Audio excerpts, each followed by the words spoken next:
y quiero preguntarte sobre el rol de la oposición en general con el gobierno de la 4T de López Obrador en el manejo del coronavirus. Pues mira, no, sin afán de generalizar, creo que ha habido pocas personas, sí pocas, de la oposición que han sido responsables, pero en general han sido extremadamente irresponsables desde el inicio. Empezaron con las pruebas, que dónde están las pruebas. Bueno, con eso siguen, luego las neumonías atípicas. He explicado todo de una manera súper transparente y esto lo digo siempre, no lo digo yo, lo dice la OMS, nos ha reconocido por el trabajo de transparencia que hemos hecho aquí en México.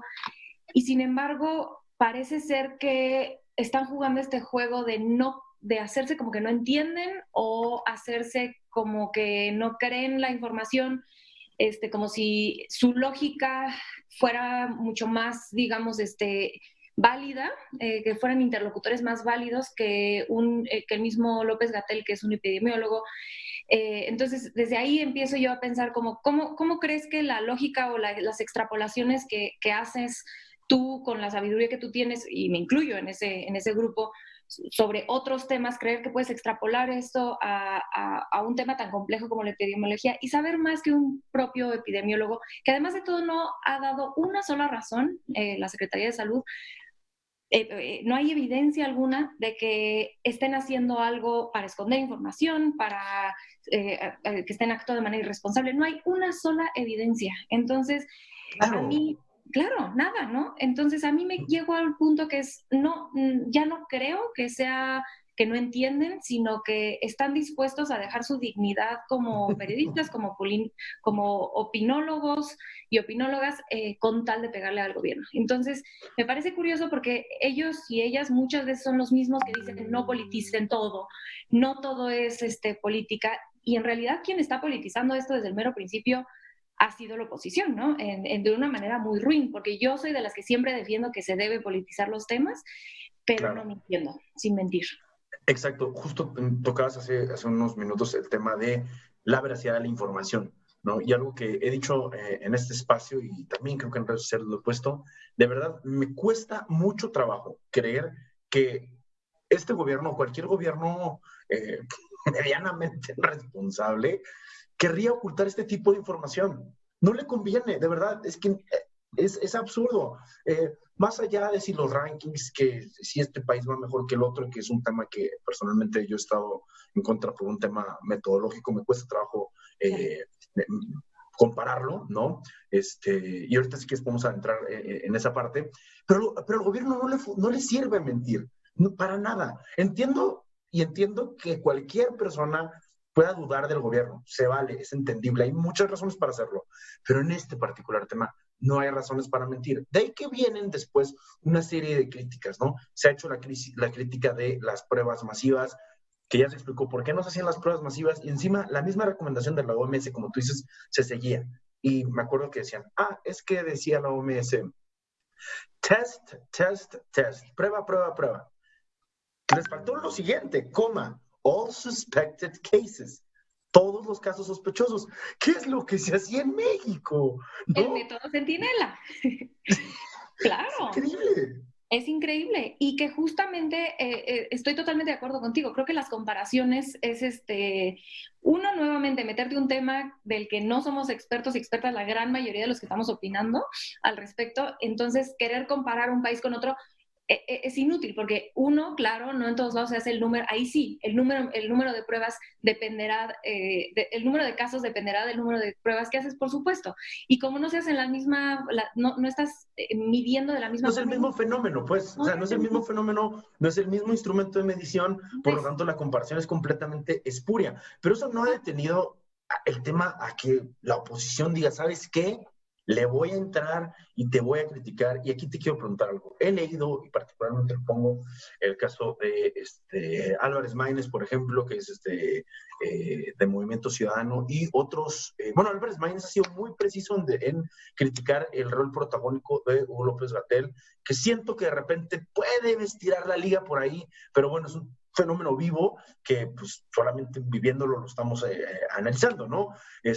Por ejemplo, este último caso de lo de la poesía del Fondo de Cultura Económica, yo dije, híjole, ahora sí ya no sé, ¿no? Pero y es la primera vez que ya digo yo, ok, ya podría haber una crítica válida.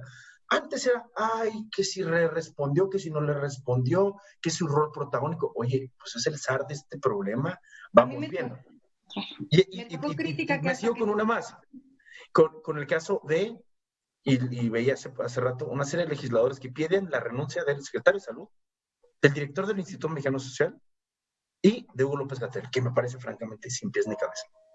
Porque aparte sería gravísimo, ¿no? Que en medio Peligrosísimo. peligrosísimo lo que están pidiendo, porque por más que se pueda criticar, y creo que esto es lo que yo siempre trato de transmitir, a ver, por supuesto que va a haber errores, por supuesto que los va a haber en todos los países, no solamente en México. Y en retrospectiva se va a poder voltear a decir, bueno, quizá hubiéramos podido esperar, quizá hubiéramos podido, vamos a tener más información, se va a poder ahora sí comparar de mejor manera las estrategias entre países. Y ahí se va a poder hacer una crítica de qué está pasando.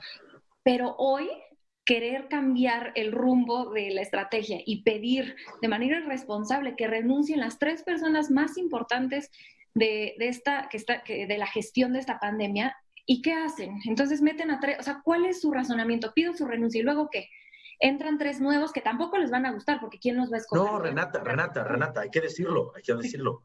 Lo que están buscando es un golpeteo político, que en esta Claro, situación me parece lo más peligroso, lo porque más... nadie va a ganar si Hugo López Gatell, Zoe Robledo y el secretario de Salud, Alcocer, renuncian. Nadie absolutamente gana.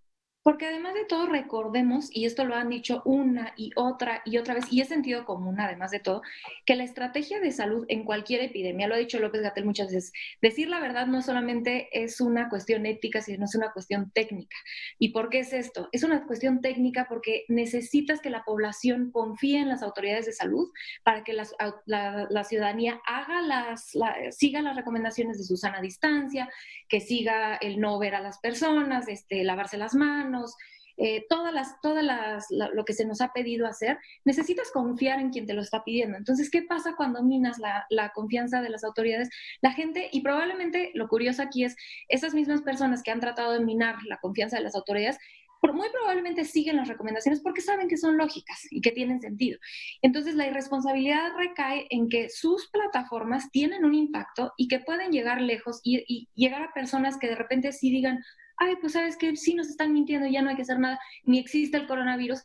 Y entonces esas personas que sí pueden creer, porque tienen plataformas muy grandes. Digo, ayer estaba diciendo Bravo Regidor que no se estaba aplanando la curva porque había un pico. Bueno, señores, me cuesta mucho trabajo pensar que no alguien que dirige una maestría de periodismo en una de las mejores universidades del país no entienda qué significa una curva. Entonces me deja pensando, a fuerza esos de mala fe, y hacer algo de mala fe en medio de esta pandemia, pues sí me parece un poco Claro, similar. puede haber dudas, razonables, dudas entendibles, Claro, ¿no? Incluso podría hacer sentido el tema de cómo que vamos aplanándolo si vamos escalando. Pues fíjate claro. que sí, porque hay una proyección, porque, o sea, no entiendo esta necesidad de pareciera que a veces quieren meter el pie, ¿no? Más allá de abonar, porque, ojo, la oposición y la crítica funciona, le ha funcionado a todos los países, a todas las sociedades. En muchas ocasiones, tanto tú como yo hemos Sí, jugado un rol de oposición y un rol crítico, porque lo que buscamos es de señalar cuando algo está mal, porque queremos mejorarlo. La verdad es que muchas de estas personas deberían de preguntarse qué, cuál podría ser el output de su pregunta. Y así aquí, es. en el caso, te pregunto, Renata, en el Sí. caso de Bravo Regidor, para cerrar, que nos queda un minuto, ¿qué es lo que está buscando él? ¿Qué es lo que están buscando esas personas sin Yo criterio? genuinamente no podría creer que alguien con la educación formal que tiene alguien como Bravo Regidor no entienda lo que significa una curva, y sí creo que ha sido un golpeteo constante para minar la confianza de las autoridades, y que si tuviera tantas dudas, pues ahí está la vespertina, podría ir. Para eso, ese ejercicio de transparencia donde genuinamente pueden ir a hacer las preguntas, ahí está, y no se paran ni por error. Exactamente. Lo decíamos al inicio de la conversación, el coronavirus está cambiando todo y creo que también va a cambiar el periodismo, los medios y la forma en la que comunicamos, porque en este Así caso es. tenemos un fenómeno que en México tenemos la oportunidad de ir a preguntar. Yo he ido a preguntar, me ha Sí, tocado tú levantar la fuiste a mano preguntar. Sí, es cierto, y, tú fuiste a preguntar al y mero principio.